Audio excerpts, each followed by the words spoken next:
हजरत आमिना रजी अल्लाह ताला अन्हा फरमाती हैं कि जब मेरा बच्चा मेरे पेट में था तो मुझे बड़ी अजीब अजीब चीजें नजर आती थीं। अगर मैं घर से बाहर निकलती तो एक बादल का साया मेरे ऊपर आ जाता और मुझे धूप बिल्कुल महसूस न होती। अगर मैं पानी भरने के लिए जमजम के कुएं की तरफ जाती तो रास्ते के पेड़ अपनी टहनियां मेरे सामने झुका देते, जैसे मुझे सलाम कर रहे हों। मैं हैरान होती कि ये सब सिर्फ मेरे साथ ही क्यों हो रहा है। जब मैं जमजम के कुएं के पास पहुंचती तो नीचे का पानी अपने आप ऊपर आ जाता और बिल्कुल मंडेल तक भर उठता।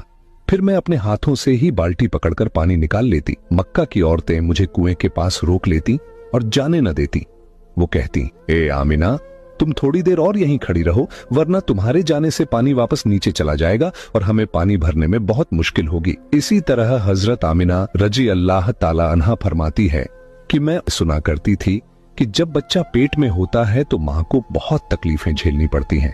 कभी हाथ पांव में दर्द, कभी सर दर्द, कभी उल्टी, कभी बुखार और कभी चिड़चिड़ापन। ये सारी बातें सुनकर मैं सोचती कि अजीब है, मुझे तो पूरे 9 महीनों में कोई तकलीफ नहीं हुई। यहां तक कि जब तक मेरा बच्चा पेट में रहा मुझे सर दर्द तक न हुआ। हजरत आमिना को अजीब अजीब ख्वाब भी आते थे। वो फरमाती हैं कि जब मैं रात को सोती तो मुझे ख्वाब आता कि मेरे जिस्म के अंदर से एक नूर निकला है और उसने पूरी दुनिया को रोशन कर दिया है। ये सब देखकर मुझे यकीन हो चुका था कि मेरे पेट में जो बच्चा है वो यकीनन कोई आम इंसान नहीं, पैगंबर हजरत मोहम्मद मुस्तफा सल्लल्लाहु ताला अलैहि वसल्लम जब अपनी मां हजरत आमिना रजी अल्लाह ताला अन्हा के पेट में थे तो एक रोज आपकी दादी ने आपके दादा को इशारे से बुलाया और कहा, क्या आपको मालूम है, ये बहू आमिना बहुत महंगा इत्र लगाती है।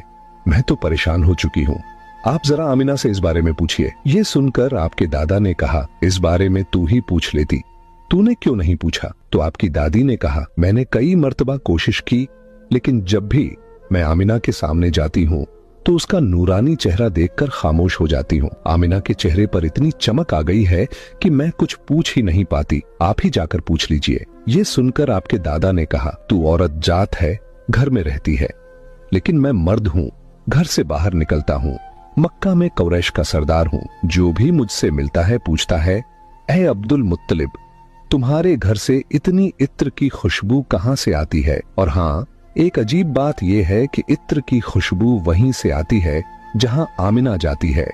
अगर आमिना रसोई में जाती है तो खुशबू वहीं से आती है, अगर गुसलखाने में जाती है तो खुशबू वहीं से आती है, अगर बैठकी में जाती है तो खुशबू वहीं से आती है। और ये कोई मामूली इत्र नहीं है, न इराक का